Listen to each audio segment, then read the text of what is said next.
So, tell me, miss, Oh, hello. My name is Damsel and Distress, but most people just call me Anne. My name is Tiberius Oculari. The name's Zach Tressiter. Who am I? More like what am I? My name's Sunny. No one actually calls me that. That's with 1K, just so you know who to make the check out to.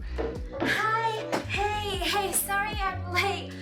There was a bunch of pigeons that really needed my help. I am your worst nightmare. I am the dark one. And then all of a sudden I was like in the middle of a flash mob and I it was just crazy. I'm sorry. But yeah, I'm here now. So my name is Psychic, Agent Determinate. No one really knows my name anyway. My romantic type can be literally any supporting character in the cast and sometimes even the main one. Strayden Smith. That's Strayden, Strayden, Smith as in Smith. And, I'm the charming space rogue. I'm the weird kid. And I'm the wise but quirky mentor. Yes, my name is Manic Pixie Dream Girl. I am the villain. You can also call me Doomsayer. yes, right.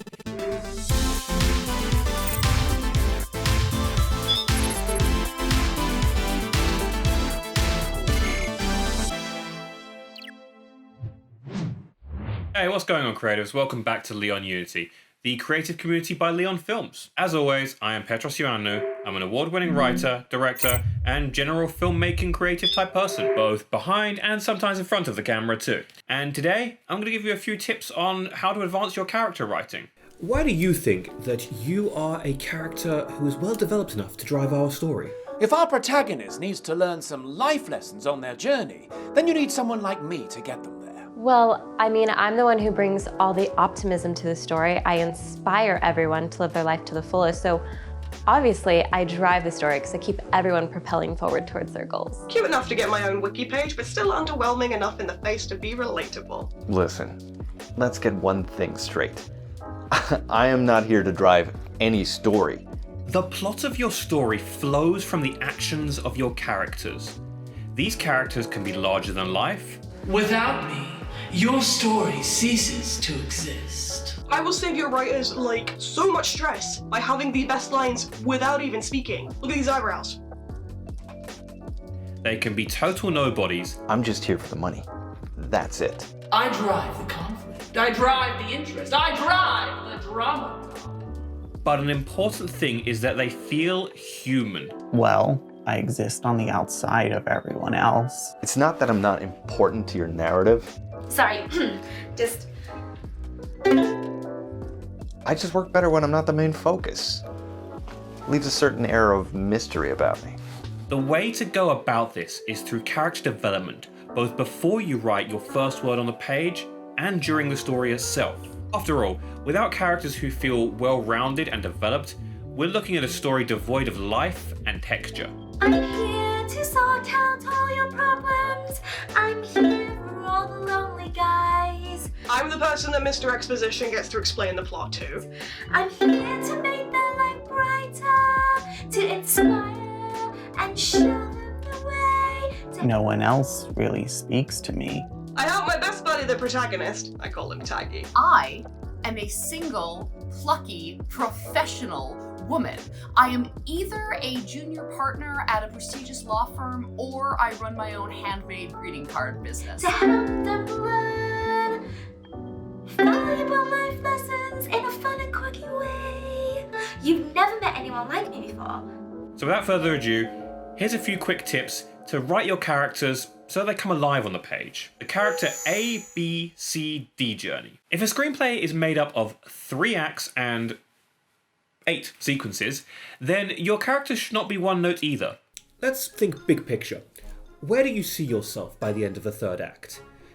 What's your character arc? Take me from A to B. Trust me, I know a thing or two about B. Storylines.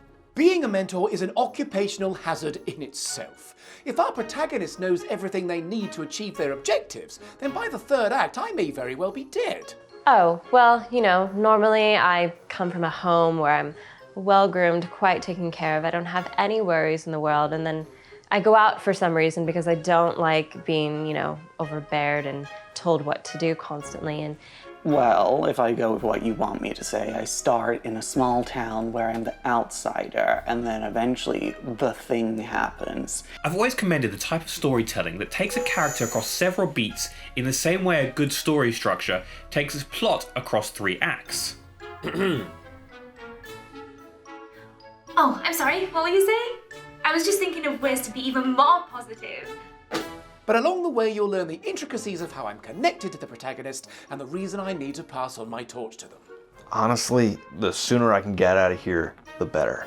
The protagonist keeps trying to get me involved. Keeps saying that I care more than I let on. Now, basic character development is getting your character from their starting point, point A, to point B, their end point. But usually I get myself out of a pickle and realize that I only need myself to save. I'll do something to get the people's attention, like blow something up, kidnap someone, poison someone. Generally be a little shady. So by the 3rd act, I've definitely fallen in love with a recurring background character. Protagonist and I have this crazy fight, but it's not like that bad because I've got to save their life in like 9 minutes after it happened, so like...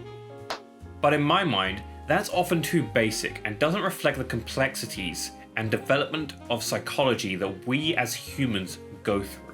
People don't suddenly go from righteous hero to corrupt anti-hero in one quick snap. It's a gradual breakdown of their morals over time. The kind that might be so subtle they don't even realize how far they've fallen. Look, I owe a lot of money to some powerful people. I just can't hang around, understand? And it suddenly turns out that I'm the secret to everyone's happiness, and I become this outgoing person because of my unique perspective on the world given to me by being the weird kid. This will give the hero a sense of purpose. He will come to try to defeat me, but in the first round, I usually win. And the second round, usually they'll probably kind of defeat me. Instead, I like to take characters through 4 points with some highs and lows, show their progression by mapping out their journey from point A to point B to point C, and then finally point C to point D. Boring fiance who's totally cheating on me, and we have this elaborate wedding planned, but then 3 days before my wedding, at the dress fitting, he tells me he's leaving me because he needs to see the sea, whatever that means. I feel like I would meet you and you wouldn't really talk. I'd be the first one to talk to you, and then I'd take you on this whirlwind of an adventure ride of you trying new things and letting go. Did I mention that I am a prestigious, glamorous lawyer?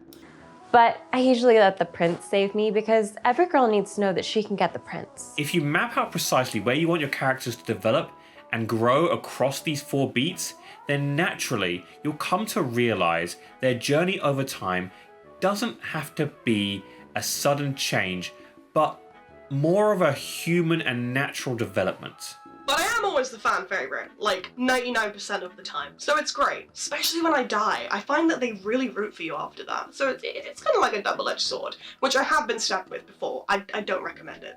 The 20 pieces of useless information. A great piece of character writing advice, and one that I follow to this day, is to write down 20 pieces of useless information about the character. Any hobbies or nuances we should be aware of? Maybe a peanut allergy? We have had evil peanuts as a villain before in one of our stories. That was an interesting time. So tell me, what's interesting about you? Well, I have an alter ego.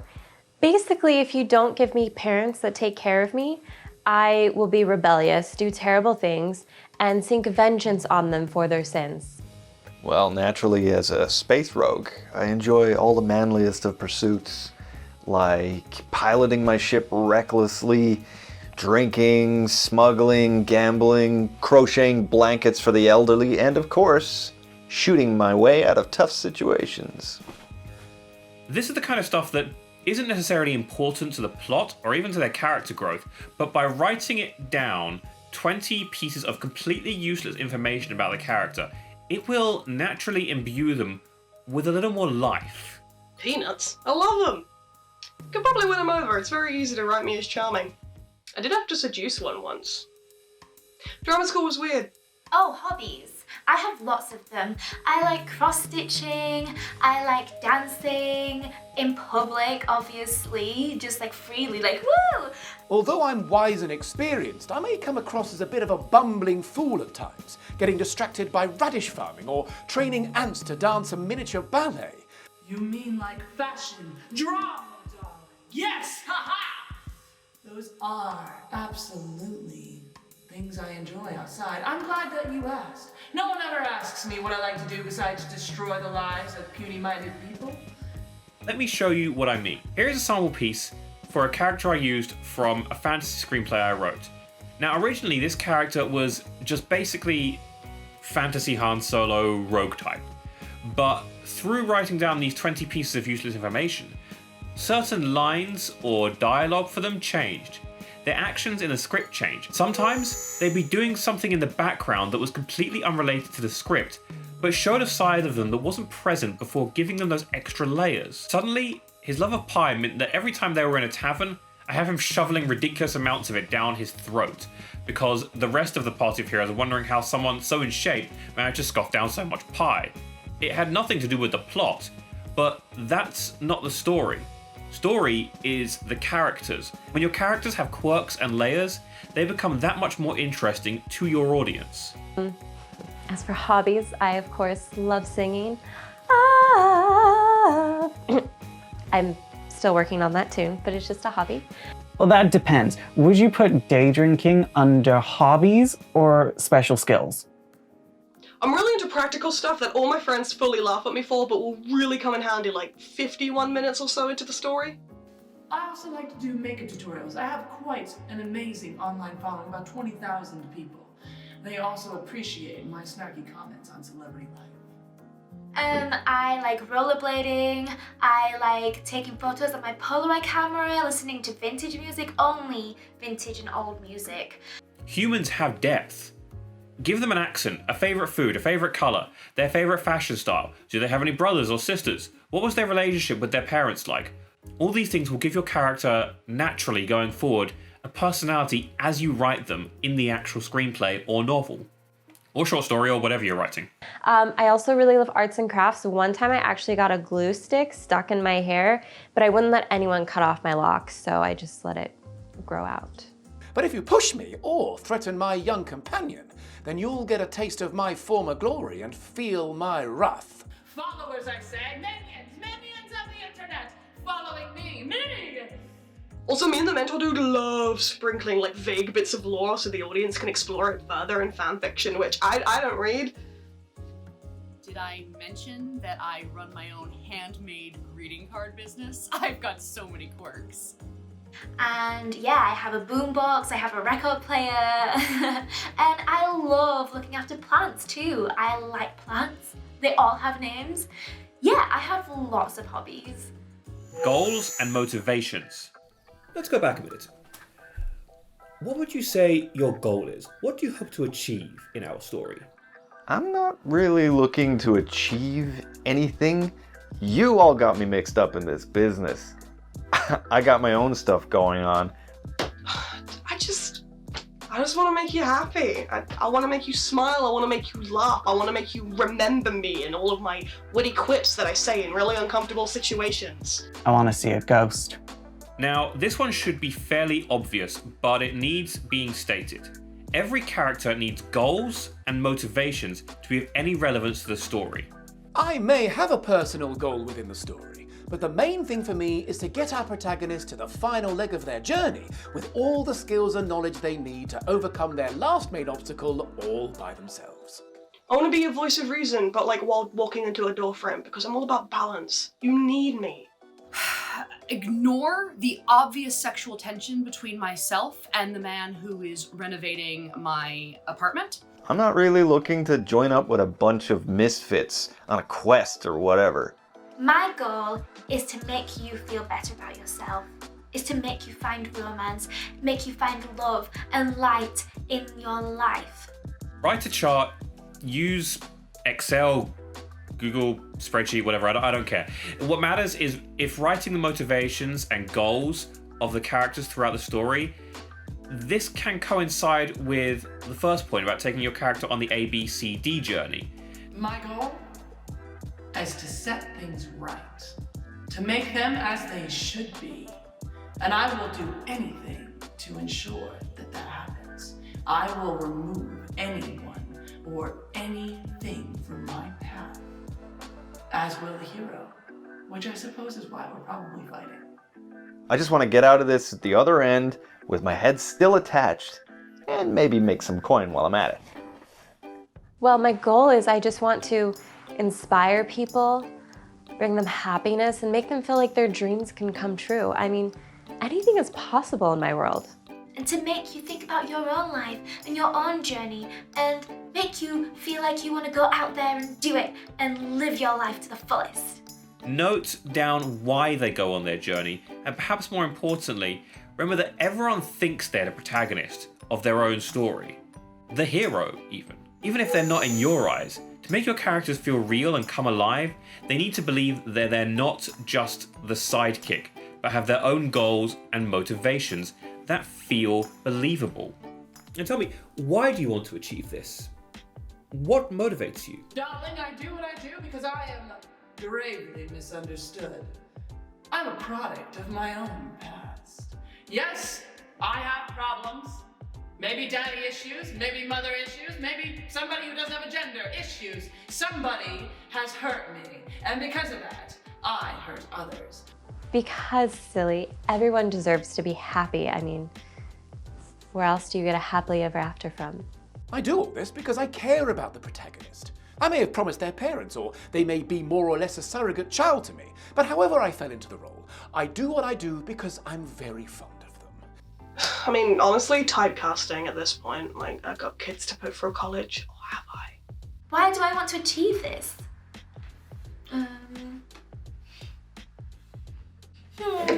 Woo!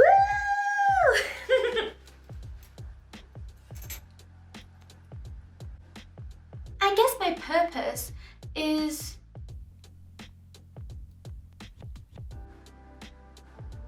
Because ghosts are fucking rad. I don't need a hero.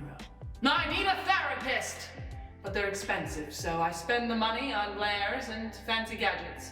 It's actually cheaper. The difference is this. A goal is what a character wants to achieve. A motivation is what drives them to achieve it. A goal is present as part of the plot. A motivation can be something like the inciting incident, or it can be part of your character's backstory before the narrative even begins. And these can both change over the course of the narrative. Look, it's like I said, I've got my reasons. None of which are brought about by a sense of honor or duty, let me tell you. Well, I just want to prove to myself and to all women everywhere that I don't need anyone else to help me be me. It's what drives me. I want others to feel as I have felt, so I am not so alone. I want others to feel as I have felt, so that I can feel in control. I guess my purpose really is to make men feel better about themselves and to inspire them. So I guess what motivates me is to make you feel better about yourself and to enlighten you. It doesn't matter about my story, it doesn't matter about my passions or my development, it's all about you. So in addition to giving them these goals and motivations to attain said goals, perhaps write down what their backstory put them into this state and gave them the motivation to chase after said goal. Lastly, figure out if the goals of this character change as the story goes on, and if they feel thematically relevant to the actual plot. Which brings me to the next point. Track, delete, and merge. I am honestly not sure if you're developed enough. What would you say if we cut you from the story? How would you feel about that? Well, you could cut me from the story or transfer my function in the plot to one or more of the other characters, but then you'd have to find some other source of mystique or oddball humour. Surely it's just as easy to keep me in. Let's face it, you're not gonna do that. Without my crisis of conscience, where's your third act twist? I mean, come on. You wouldn't. Well, as I said before, I do have an alter ego, and since you are the writer, you are sort of like a god parental figure.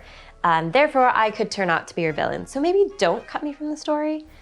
This is actually one of my favorites, as it involves the rewriting section of the script or novel writing process. You may remember the last video I did was all about rewriting, so check that out by clicking on the link up there. Sometimes you'll find your characters don't always have a complete arc in your story. Maybe they're too similar to another character. A great way to fix this is by tracking them in a chart, act by act, sequence by sequence. For more information on story sequence structure, download my free cheat sheet from the link in the description. After tracking their arc, find out who is surplus to requirements and whose narrative can get erased for the expediency of the script altogether. You better have a good reason to take a conflict out, or else your audience is gonna have a conflict with you. What's Taggy gonna do? Just gonna like win the world by like not cracking a single joke? Oh my god, are they gonna do that? So a man finds me expendable? Who are you, my ex-fiance? I can assure you I would be devastated. Well, like I said, if you cut me from your story, then you're literally going to go nowhere. You're just going to stay the same old you. That'd be really sad. It is rare you can cut me from the story without receiving a fair amount of board viewers. Or better yet, merged with another character. Sometimes two character story arcs can be similar enough that you can hack and slash them into one full complete arc. What would you say if we merged you with one of our other candidates? Like, made an amalgamation out of the two of you and created one full complete character? Well, I ain't gonna say no to that. Wait, are they hot? I guess if you were gonna make an amalgamation of me, at least make sure that the character is full of optimism and light and just brings cheer to everyone. Excuse me. Well, because I'm the manic pixie dream girl, I can be everything that you want. So in fact, actually, you would make other parts into me. So I can be your cool girl, I can be your heroine, I can be anything you want. Sometimes two characters serve a very similar purpose in the story, and it's better if they're merged together. You'll only make me stronger. That's right, stronger. For instance, morph me with the motherly type, and I will bring you the hellish realism of misery. Morph me with a child, and you got me crawling out of your television like the girl from The Ring, or maybe even like the boy from Grudge. Or maybe morph me with your hero, and see me take center stage as Dr. Jekyll and Mr. Hyde, or Batman, or The Mask. You can't get rid of me. You can only make me better. Remember, I'm the happy one. Lastly, emotions are your arcs. Remember that any character arc and any character has to be driven by a character emotion. So going back to motivations, go scene by scene and figure out what their emotions are and what they should be feeling across the spectrum. If that aligns with the emotional themes you're trying to tell in your story. Well, yes, this has been very enlightening. I hope we can build an interesting story out of this. If you have anything you would like to add at all, I think we could build a very interesting story out of you and some of the other candidates. Well, of course it has. You're welcome, by the way. Oh, and if anyone asks, this conversation never happened. Got it? Yes, one thing.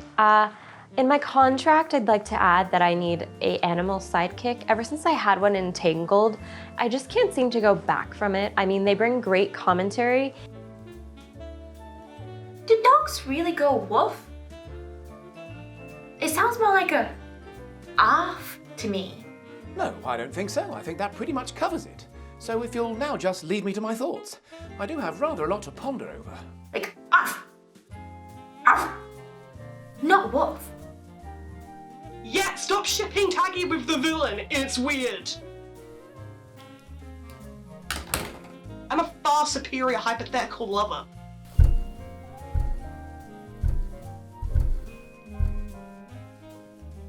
And I do need a protector when I'm away from the home, you know, someone to make sure I make good decisions, and if something bad happens, I don't have to take care of it. I just really know that I have what it takes to prove to myself and to the world that I can make it as a single, professional, independent woman. Oh my gosh, you should come see my band Friday night. We sing with chinchillas and everything. No. Yes. I'm single. Yes, and I do have a profile up on Tinder. If you're interested, please swipe in the direction that you should. When we write good characters, they can inspire the best in other people. And I hope that's what you take away from this. I hope these tips helped. Bit of honesty, these are rough times for writers and, in general, creatives. We're trapped indoors and it feels like this is going to go on forever. But if you're seeing this from the future, you know that it did end. And we should know that too. By the way, did we ever get those flying cars in the future, or at least proper autopilot on Teslas? You know, for regular roads, not just motorways? Let me know. Leave a comment down below. Do you have any methods of your own you want to share that work for writing and developing your characters? And I want to give a quick shout out and thank you to all of the actors who came on board to make this episode of Leon Unity Lessons so much more fun and interesting to make. When I first finished editing the episode, it was only like a few minutes long, and I just felt like it was really missing something. So I want to give a shout out and thank you to all of you who got involved. So their names and links will be in the description down below. How do you break down the drivers of your story and flesh them out? Let me know in the comments, and remember, I read all of them, or you can just hit me up on social media at Petros of Sparta, or via the Leon Films handles. Characters flesh out the worlds we write. Now it's your turn to put pen to paper yourself and create new worlds and have those characters fill them. You're going with the new found independent, strong female characters now, aren't you? It's fine. They end up not choosing Prince Charming anyways, and that's all I care about. Oh crap. Okay, bye.